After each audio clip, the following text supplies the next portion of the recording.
Churchill was ready for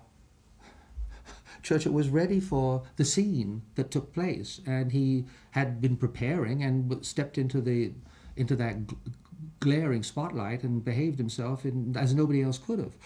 It's like that old thing, I have a friend who's a legendary opera singer, Leigh Albanese, and when she got her start because in Bari, where she was singing and so on and so, and one night somebody came out, said, "The soprano is ill. Does anybody in the audience, can anybody sing Butterfly?" She could, right? So it's wonderful, when incidents occur. Like Janet, the story of Janet and Norma Shearer. I mean, it's a fluke in a way. What would have happened if they hadn't met that way? What would have happened? The story of Janet's getting into the movies it's astonishing. But then one can think of all the people who had just as much talent, just as much possibility, who never made it. And I can think of hundreds of them. Or people who did make it and then have been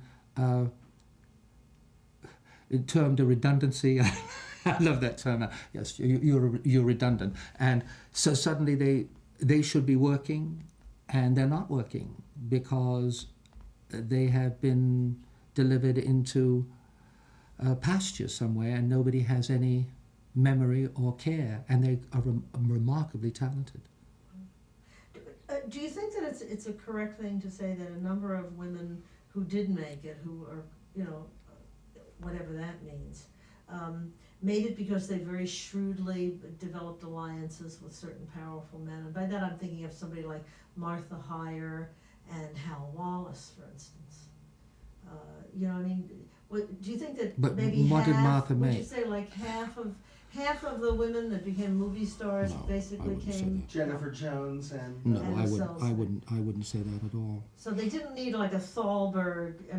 To Well, I mean, through a lot of that stuff. Norma Norma Shearer was successful before Thalberg.